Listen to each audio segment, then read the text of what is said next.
애플이랑 삼성 디스플레이는 전체 판매량이 중요하지만 밸류체인 하단에 있는 소부장 기업들은 이게 얼마가 팔리냐보다 이 한 대당 들어가는 납품 단가랑 부품 수량이 매출에 직결이 되거든요. 근데 이게 중요한 게 있습니다. 이 밸류체인에 참여할 수 있는 문턱이 엄청 높아요. 실제로 우리나라 관련 기업들 상당수가 애플의 폴더블 밸류체인 합류에 실패했습니다. 또 합류된 기업들도 언제든지, 그러니까 합류될 확률이 높은 기업들도 나중에 언제든지 대체될 수 있고요. 그러면 대체가 불가능한 기업에 투자를 하더라도 하셔야겠죠? 제가 오늘 알려드리겠습니다.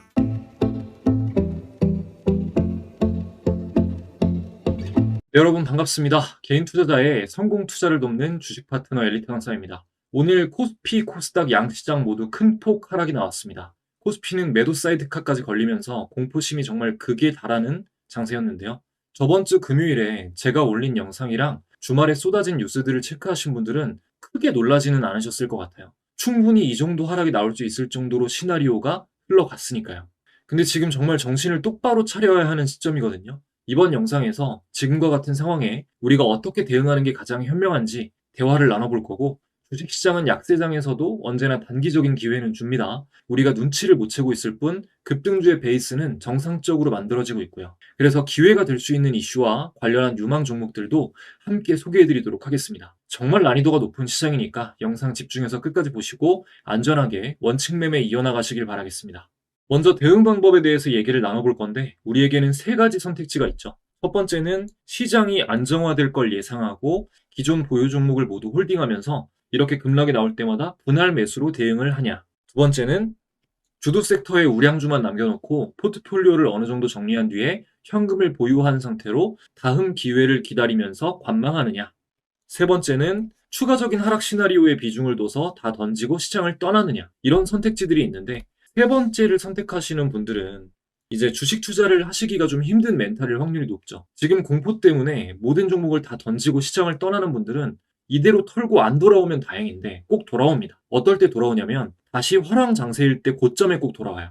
반등 초기에는 의심하다가 최고점 부근에서 다시 올라타게 됩니다. 그러다가 조정이 나오면 그때는 억울한 마음이 있으니까 그냥 끝까지 버티다가 찐 하락 추세를 온몸으로 맞고 시장에서 퇴출될 수 있습니다. 보통 이런 사이클이 몇 번 돌면 새로 들어온 개인 투자자들은 다 떨어져 나가요. 자, 그럼 우리가 돈을 버는 투자자가 되려면 이 남은 두 개의 선택지 중에서 고르셔야 되는데, 요즘 개인 투자자분들은 대부분 하락할 때 더 담는 방법을 택하시고 있습니다. 오늘 매매 동향만 살펴봐도 알 수 있죠. 지수가 6%대 하락이 나오고 외국인 기관은 열심히 던지는데 개인이 그걸 다 받아내고 있어요. 오늘 개인이 8조 넘게 샀습니다. 받는 건 좋은데 받을 때 이 생각도 하셔야 됩니다. 경우에 따라 생각지도 못한 기간 동안 돈이 물릴 수도 있어요. 근데 그 생각을 보통 안 하죠. 그러니까 비투를 하는 거겠죠. 그러면 이거는 도박이 됩니다. 반등이 나오면 다행인데 안 나오고 계속 빠지면 그걸 감당할 수 있는 수준이 안 되니까요. 저는 단타할 때는 미수를 씁니다. 손절이 나가도 그날 손절이 나가고 끝나고, 간혹 뇌동이 터져가지고 크게 잃어도 전체 비중으로 따지면 큰 피해가 될 수는 없으니까요. 하지만 끌고 가는 종목에는 절대 신용을 쓰지 않아요. 확률에 입각해서 매매를 하는 거지 100%는 없으니까요.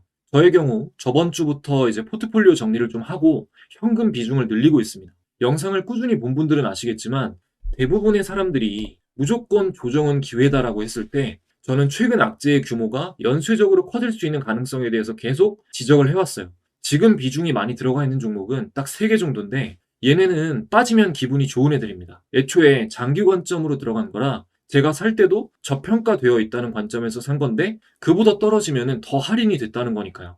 장기 관점으로 들어간 종목의 주가가 단기적으로 빠질 때 기분이 안 좋으면 그거는 좀 잘못된 겁니다. 말만 가치 투자지 빨리 수익이 나길 바라는 모순적인 심리가 함께 있는 거예요. 그렇다고 제가 단기 매매를 안 하고 있는 건 아닙니다.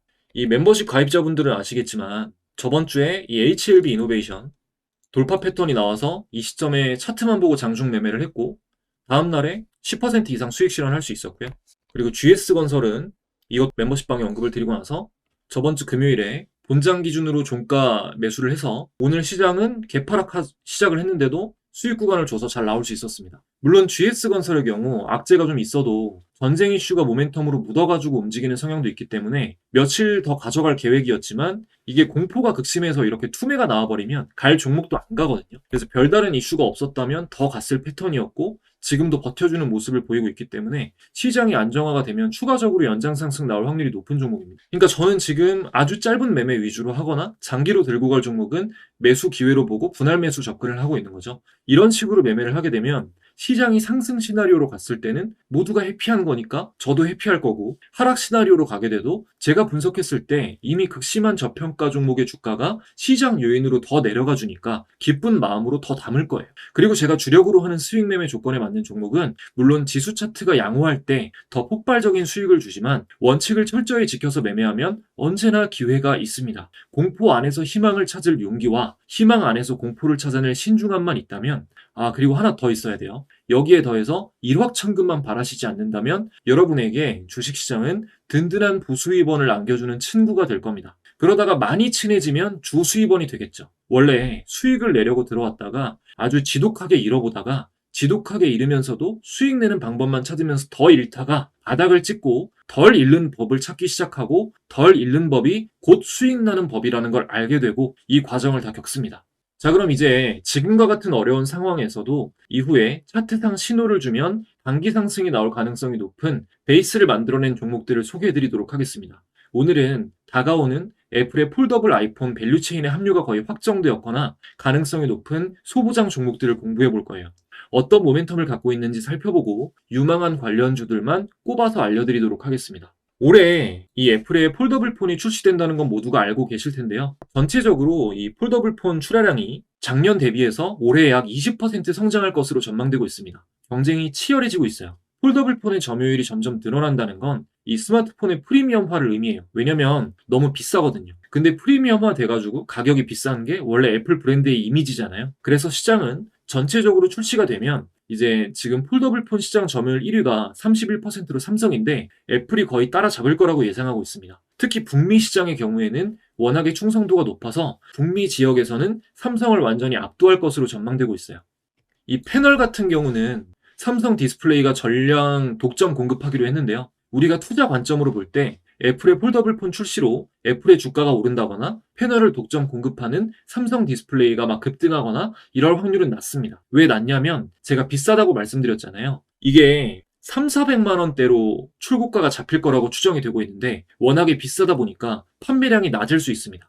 잘 팔려도 어쨌든 아이폰 전체 출하량 대비해서 차지하는 비율이 처음부터 높진 않을 거예요. 그러니까 파이 자체가 크지 않아서 애플과 패널사가 이를 통해 재무가치까지 막 올라갈 확률은 낮죠. 그래서 우리는 소부장 밸류체인에 주목을 해야 됩니다. 애플한테는 별일 아닐 수 있지만 관련 부품을 납품하는 업체들에게는 시장 자체가 이게 2배 이상 커질 수 있는 엄청난 기회예요. 왜냐면 쉽게 말해서 폴더블 폰은 기존 스마트폰 대비해서 화면이 2개 늘어나는 거나 마찬가지거든요. 절대적인 디스플레이의 면적과 부품의 양이 2배가 되는 겁니다. 그러면 관련 소재나 부품을 납품하는 업체들은 이 시장이 생긴 것 자체로 대박이 나는 거죠. 애플이랑 삼성 디스플레이는 전체 판매량이 중요하지만 밸류체인 하단에 있는 소부장 기업들은 이게 얼마가 팔리냐보다 이 한 대당 들어가는 납품 단가랑 부품 수량이 매출에 직결이 되거든요. 근데 이게 중요한 게 있습니다. 이 밸류체인에 참여할 수 있는 문턱이 엄청 높아요. 실제로 우리나라 관련 기업들 상당수가 애플의 폴더블 밸류체인 합류에 실패했습니다. 또 합류된 기업들도 언제든지, 그러니까 합류될 확률이 높은 기업들도 나중에 언제든지 대체될 수 있고요.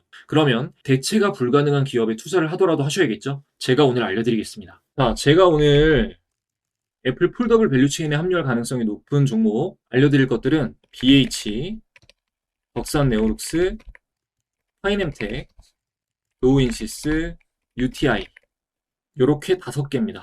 포인트는 삼성 디스플레이가 패널을 독점 공급하는 건 확정이니까 삼성 디스플레이를 통한 확고한 루트를 타고 있는 업체들은 확정이겠죠. 그게 이제 BH랑 덕산 네오룩스랑 파이넴텍이에요. 사실상 얘네들은 확정적이고 도우인시스랑 UTI는 애플의 최종 선택에 따라 주가가 탄력받을 여지가 있는 종목들입니다. 관련해서 그러니까 나머지는 안 보셔도 되고 요 종목들만 보셔도 된다고 저는 생각합니다. 자, 그러면 BH부터 설명드릴게요. BH는 이 스마트폰의 신경망이라고 불리는 연성 회로기판 FPCB라고 하죠. 요거를 주력으로 생산하는 회사입니다. 오는 6월부터 애플의 폴더블 폰을 위한 OLED 디스플레이용 PCB 공급이 시작될 예정이에요.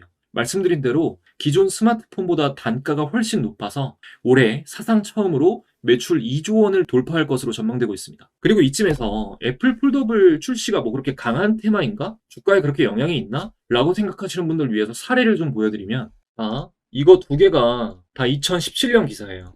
OLED 탑재한 아이폰의 국내 중소부품사도 활짝. 2017년이죠. 그리고 자, BH 2분기 실적 기대치 상회, 목표가 상향, 이것도 2017년입니다. 이때 무슨 일이 있었냐? 과거에 애플이 아이폰에 처음으로 OLED 디스플레이를 채택하고 아이폰 X를 출시했을 때가 이때입니다. 당시 LCD에서 OLED로 넘어가는 기술적 대전환기였던 거죠. 이때 BH가 관련 부품 공급 업체로 선정이 됐었고요. 이 과정에서 고단가 부품을 납품할 수 있게 되면서 BH의 연간 매출이 폭증을 했고, 이는 주가 상승으로 그대로 드러났어요.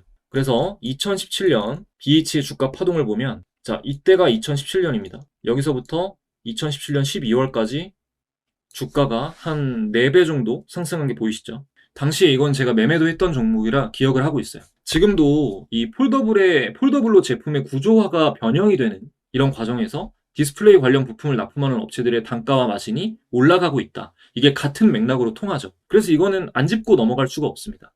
또 BH 같은 경우는 로봇 모멘텀도 묻어 있어요. 휴머노이드 관절 구동과 충전 시스템에도 BH의 연성 PCB가 핵심적인 역할을 합니다. 로봇 테마도 붙으면서 기업 가치가 리레이팅 되면 조금 더 탄력적으로 주가 상승 압력을 받을 확률이 있습니다. 그리고 다음은 덕산 네오룩스입니다. 자, 덕산 네오룩스는 빛을 내는 OLED 유기 재료를 제조합니다. 프라이버시 디스플레이라고 해서 그 옆에서 보면 화면이 아예 안 보이는 그런 기술 있죠? 그거 만드는 회사입니다. 삼성에서 갤럭시 S26 울트라에 최초로 탑재를 했는데, 이 기술을 애플도 눈독을 들이고 있어요. 이 기술이 완벽하게 구현되려면 필요한 기술을 덕산 네오룩스가 완벽하게 독점하고 있습니다. 자, 다음은 파이넴텍입니다. 한동안 주목을 받던 종목이죠. 폴더블 폰 내장 힌지를 전문으로 제조하는 회사인데, 이게 쉽게 말하면 폴더블 폰이 접히는 자국이 생기잖아요. 이 주름을 잡는 핵심 솔루션을 보유하고 있어요. 애플도 이 주름 때문에 고생을 좀 하고 있는 걸로 알려졌습니다. 완벽하게 만들려고 출시도 미뤄졌죠. 지금 삼성 디스플레이를 통해서 테스트를 진행 중인 걸로 알려졌는데, 납품이 가시화된다 그러면 핵심 수혜 기업으로 올라올 수 있습니다. 그리고 다음, 이 도우인시스하고 UTI는 경쟁업체라고 볼 수 있어요. 뭐 둘 중에 하나만 할 수도 있고, 둘 다 나눠가지고 둘 다 밸류체인으로 합류할 수도 있는데, 이것도 이제 폴더블 폰에 주름이 없으려면 얇은 유리를 써야 되는데, 이거를 UTG라고 하거든요. 초방막 유리, 그러니까 얇은 유리란 뜻이에요. 이 기술을 갖고 있는 대표적인 기업이 도우인시스랑 UTI입니다. 도우인시스는 세계 최초로 UTG 양산에 성공한 선구자 역할을 하고 있고요. 삼성전자 갤럭시 Z 폴드 시리즈에 들어가는 UTG를 독점 납품하면서 압도적인 레퍼런스를 쌓아왔습니다. UTI랑 비교해서 이런 경험은 이제 비교가 안 되는 수준이죠. 참고로 애플 폴더블 폰에는 주름을 완벽하게 없애기 위해서 디스플레이 상하부에 UTG가 2장 들어갈 계획이라고 해요. 양산 경험도 있고 수율도 좋은 도우인시스를 밸류체인에 진입시킬 확률이 아무래도 높겠죠. 다음은 UTI. 이것도 얕볼 수는 없습니다. UTG의 그 접히는 부분만 얇게 깎아내는 식각 기술을 보유하고 있는데, 특허도 갖고 있어요. 근데 이 방식이 애플이 선호하는 컨셉이랑 정확하게 일치합니다. 만약에 양산 경험만 있었다면 도우인시스보다 확률이 높았을 거라고 봐요. 무조건. 그래서 저는 양쪽 다 납품을 하는 것도 비율이 중요한 거지, 둘 다 채택될 가능성도 있다고 보고, UTI도 도우인시스에 비해서 절대 확률이 떨어진다라고 볼 수가 없다고 보고 있습니다. 그래서 일단 이 두 종목도 계속해서 팔로우 하시는 게 좋다. 이 정도로 정리하겠습니다. 그리고 이제 차트상 어떤 신호를 줘야 적극적으로 매매에 공략을 해볼 만한 시기인지, 1등 탑픽 주는 뭐 어떤 건지, 이런 것들은 이 멤버십 이용자분들과의 약속이라서 유튜브를 통해서는 여기까지 힌트는 거의 다 드렸으니까 말씀드리도록 할게요. 좀 더 상세한 전략이나 최소 노주가 궁금하신 분들은 이 네이버 프리미엄 콘텐츠 구독해 주시면 매일 주요 정보들을 제공받으실 수 있습니다. 장전 시황부터 데일리 탑픽 종목, 그리고 기술적 분석 강의, 통합 강의, 종목 선정에 도움받으실 수 있는 조건 검색식 등 모든 걸 다 받아보실 수 있고요. 귀한 시간 내서 공부하시는 걸 너무 잘 알고 있기 때문에 응원하는 마음으로 제가 스윙 관심 종목을 전략과 함께 멤버십방에 모셔서 실시간으로 공유드리고 있습니다. 그거에 대한 상세 전략을 네프콘에도 따로 올려드리고 있고요. 그래서 네프콘은 둘러보실 수 있게 영상 고정 댓글 통해 링크 달아드릴 거고요. 자, 무료 공부방도 운영 중에 있습니다. 실시간으로 시장의 주요한 이슈들이 있을 때마다 전달드리고 있고, 단타 참고해볼 만한 관심 종목들도 매일 무료로 공유드리고 있어요. 오늘 아침의 경우 시장 급락하면서 이 해지주들 움직이기 시작할 때 대장으로 출발한 흥하해운 딱 한 종목 공유를 드렸었고요. 장 초반에 참고하신 분들은 자, 9시 1분부터 해서 9시 1분부터 해서 바로 또 상승폭이 나오고 눌렸다가도 상승폭이 나오고 오후장에서도 상승폭이 나오면서 10% 이상 수익 구간을 가져갈 수 있는 기회가 있었습니다. 이게 막 뿌리고 나서 안 오른 종목은 지우거나 그럴 수가 없는 게 보시다시피 8,000분이 넘게 보고 계십니다. 진심으로 개인 투자자분들의 수익을 위해서 절대 양심 속이지 않고 열심히 꾸려나가고 있습니다. 영상 도움되었다면 구독, 좋아요 한 번씩 부탁드리고요. 댓글 한 말씀 남겨주시면 영상 제작에 큰 도움이 됩니다. 무료 공부방도 많이 들어와 주세요. 오늘도 끝까지 시청해주셔서 감사합니다. 저는 더 좋은 영상으로 돌아오겠습니다.